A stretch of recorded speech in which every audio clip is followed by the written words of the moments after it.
네, 이어지는 시간은 허반석의 작전 리포트 시간입니다. 증권가에 쏟아지는 리포트들 중에서도 제일 중요하고 제일 살펴볼 만한 리포트 분석해드리는 시간이죠. IR 분석의 신 허반석 전문위원 함께합니다. 안녕하세요. 네, 안녕하세요. 네, 반갑습니다. 이번 주 유통업종 리포트 분석해드리는데요. 오늘은 과연 어떤 종목일지 바로 확인해 볼게요. 네, 오늘의 종목 리포트는 바로 이마트였습니다. 신세계 계열이죠. 이커머스 시장이 지금 굉장히 활발하게 성장하고 있습니다. 온라인과 오프라인 합해서 이마트가 점유하고 있는 그 성장성이 대단한데요. 앞으로 2위 사업자로 가는 길에는 또 어떤 전망이 있는지 지금부터 들어보도록 하겠습니다. 네, 이번 주 유통업종 리포트 살펴보고 있는데요. 오늘은 업종 중에서 요즘 이베이 코리아 인수에 대한 조금 이슈가 강한 이마트를 가지고 왔습니다. 이커머스 2위 사업자로 가는 길이라는 제목으로 오늘 작전 리포트를 준비해 봤는데요. KB증권에서 6월 17일 발간된 리포트와 그리고 대신증권에서 동일하게 6월 17일 발간된 리포트 두 가지를 살펴보려고 합니다. 유통업종 리포트는 지난 4월에도 한번 다뤘었죠. 4월 20일 신세계, 4월 21일 호텔신라, 22일 이마트 이렇게 살펴보았고요. 주로 수요일은 스튜디오에서 그래도 시청자분들이 매수하기 편한 가격대가 있는 그런 기업들을 살펴보고 있고요. 오늘 이마트 같은 경우에는 지난 4월에 이어서 추적 관찰한다라는 의미로 한번 살펴보시면 좋을 것 같습니다. 이마트의 사업 영역은 다들 잘 아실 겁니다. 대형 마트 기준으로 이마트, 이마트24 그리고 편의점 쪽으로 이마트 에브리데이, 이마트24, 온라인 쪽으로는 ssg.com, 그리고 이제 많은 분들이 코스트코 말고 트레이더스도 쓰고 있고요. 생활 편의시설 또한 쇼핑 공간으로 스타필드도 살펴보고 있습니다. 노브랜드 관련된 이슈가 오늘 아침 뉴스로도 좀 나와지고 있고요. 호텔과 리조트 사업 부문으로는 신세계 조선호텔, 그리고 식음료 부분으로는 신세계 푸드, 신세계 L&B, 그리고 스타벅스 커피 코리아가 있겠죠. 건설 레저 쪽으로는 신세계 건설이 있고요.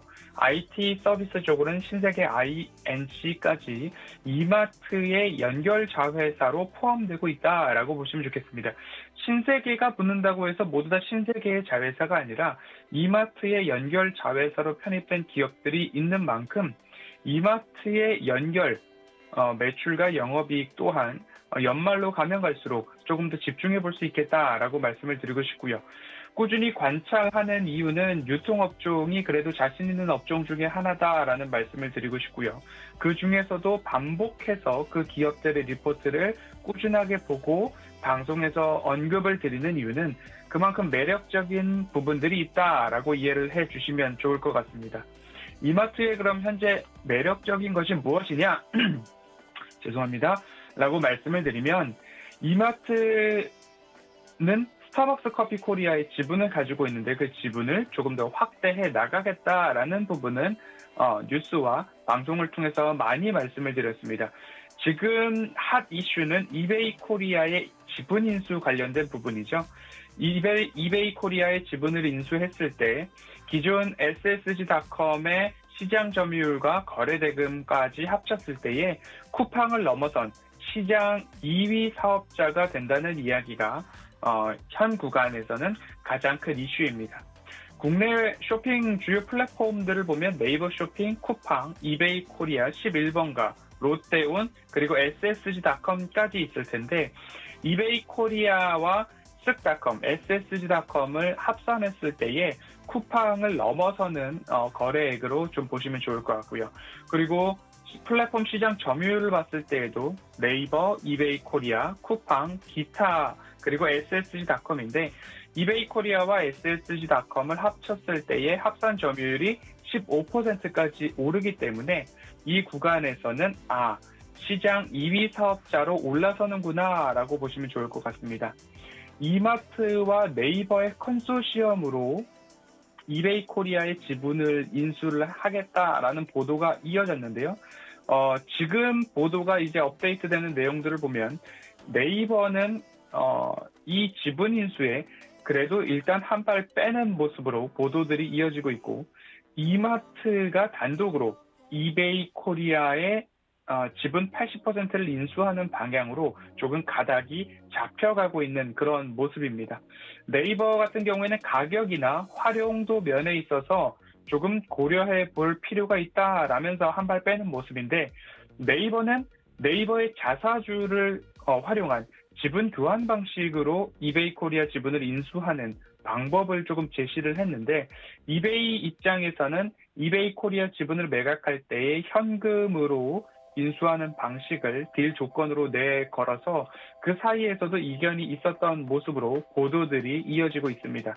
이마트를 단독 인수했을 때 과연 그 4조 원에 육박하는 자금을 조달하는 것이 쉬울까? 그리고 재무 건전성에는 괜찮을까에 대한 이야기들이 오고 있습니다. 제가 분석하고 살펴본 바에 의하면 이마트의 가양점 매각을 하나 예를 들어 드렸었습니다.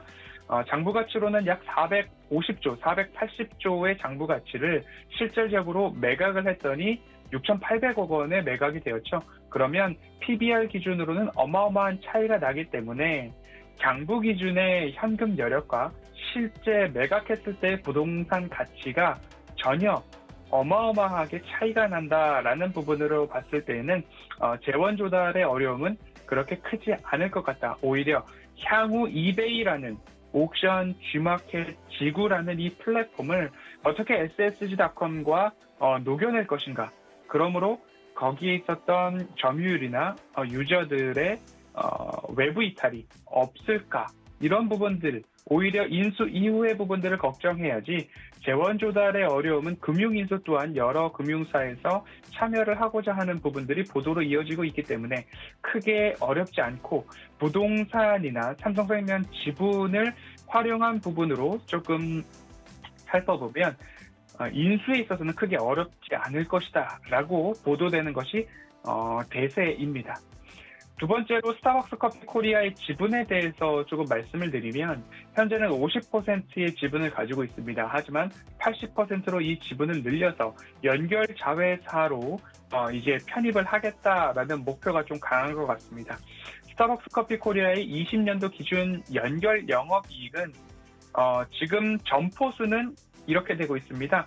스타벅스 커피 코리아의 점포 수는 1,536개로 국내 1위 사업자고 뒤를 이어서 따라오는 2위 사업자가 투썸 플레이스인데 점포 수는 1,350개입니다.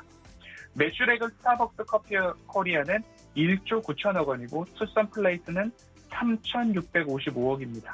차이가 3배, 4배, 5배까지도 벌어지고 있는 모습이고요. 영업이익은 스타벅스는 1,644억 원, 투썸 플레이스는 400억이 채 되고 있지 않아서 4배 이상의 영업이익이 나고 있는 모습으로 스타벅스 커피 코리아에는 국내 시장에서는 압도적 1위 사업자로 보여지고 있고요. 20년도 기준 연결이익이 이제 스타벅스 커피 코리아의 지분이 80%로 확대됐을 때 이마트의 연결이익은 외형상 영업이익이 70% 이상 늘어나고 지배주주 순이익도 전년 대비 8% 이상 늘어나는 효과를 가져오게 됩니다. 그러면 스타벅스 커피 코리아뿐만 아니라 유통에서 호텔 레저에서 식음료 건설, IT, 신세계 INC까지도 이마트의 매출액과 영업이익의 외형 확대는 어마어마한 효과로 올 수 있겠다라고 보시면 좋을 것 같습니다. 1분기 실적이 5조 9천억 원이었습니다. 전년 대비 13% 성장했고요. 영업이익은 1,232억 원으로 전년 대비 150% 이상 성장을 했습니다. 할인점 중심의 2개분기 연속 영업이익 증가세가 좀 보여지고 있고요. 상승 요인으로는 지난번 설명을 드릴 때에도 삐에로 쇼핑이나 몰리스 펫샵 이런 전문점들을 굉장히 축소시켰고요. 적자 사업부를 해결을 했습니다. 오프라인 기존점의 성장은 가속화되고 있는데 홈플러스나 롯데마트 같은 경우에는 점포 수를 줄임으로써 구조조정과 코로나19의 그 피해를 극복해 나가는 전략을 쓴 반면 이마트 같은 경우에는 부동산을 매각했지만 그 안에 있는 이마트는 재리스를 통해서 재임차를 통해서 점포 수는 줄이지 않았다라는 모습을 통해서 포스트 코로나 시대를 가면서 결국엔 경쟁사 대비 점포 수에서 월등한 차이가 있기 때문에 더 가파른 회복세가 나타나지 않을까라는 모습으로 조금 이해를 해보셔도 좋을 것 같습니다. 여전히 해외 법인의 업황은 좋은 모습으로 연결이 되고 있고요. 신세계 INC나 신세계 TV 쇼핑 같은 연결 편입 효과도 스타벅스 커피 코리아 지분 확대와 마찬가지로 외형 확대에는 긍정적인 모습이다라고 보시면 좋을 것 같고요. 21년도 전체의 실적을 한번 살펴보면요. 21년도 전체 실적에 있어서는 여전히 전망이 밝다라고 보시면 좋을 것 같습니다. 현재 20년도는 매출액 10%, 21년도는 매출액 10%, 영업이익 79%의 성장률을 전년 대비 보이고 있고, 여기서 끝이 아니라 내년도에도 18%의 영업이익 증가, 그리고 당기순이익도 20% 증가, 그 후년에도 15%의 영업이익 증가, 15%의 당기순이익 증가까지도 봤을 때 현 구간에는 조금 이베이 코리아 이슈에 의해서 주가가 조정을 받았죠. 대세 하락 이후에 횡보, 한번 추천드릴 때에 이 구간에서 일부 추천을 드렸었고요. 한 번의 수익을 모멘텀 투자 레터에서도 거두었던 전례가 있습니다. 하지만 상승 이후에 다시 추세가 이렇게 잡혀지는 모습입니다. 그러면 허반석의 모멘텀 체크리스트 추세를 잡았을 때에는 이 구간의 바닥 영역들이 일부 포착이 되고 있기 때문에 다시 한번 매수 기회가 조정 시에 오고 있지 않나라고 좀 보시면 좋을 것 같습니다. 또 한 번 말씀드리고 싶은 부분은 결국엔 이제 얼마만큼의 추적 관찰이 이루어지고 있나라는 부분입니다. 이마트 같은 경우에는 여러 이제 보고서에 의해서 목표 주가가 산정되고 있습니다. 그 목표 주가가 어떻게 산정되고 있는가를 살펴볼 텐데요. 제가 말씀으로 이야기로만 드리는 것보다 리서치 동향을 한번 살펴보면요. 목표 주가가 현재 28만 원부터 24만 원까지 다양하게 나와 있습니다. KB증권은 24만 원, 신영증권은 20만 원, 대신증권은 23만 4천 원, 교보증권은 22만 원, 그리고 유안타증권은 28만 원까지 목표 주가를 좀 내보이고 있는 모습인데요.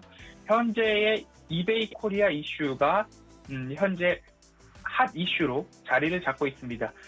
시장의 중심에 서 있는 이베이 코리아 인수가 일부 마무리가 되고, 그리고 스타벅스 커피 코리아의 지분 확대도 일단락되고, 그러면 그 다음부터는 포스트 코로나겠죠. 외부 활동이 증가하고 있고 오프라인 매장에서 강세를 보이고 있고 SSG닷컴의 온라인 시너지가 조금 더 연결이 된다라고 한다면 실적 개선에 맞추어서 우상향의 흐름은 불보듯 뻔하지 않을까라는 생각을 하게 됩니다. 단 장기적 관점에서 바라보시면 좋을 것 같고요. 1차적으로는 18만 원, 19만 원대의 전고점 영역에 대한 도전이 있을 것 같습니다.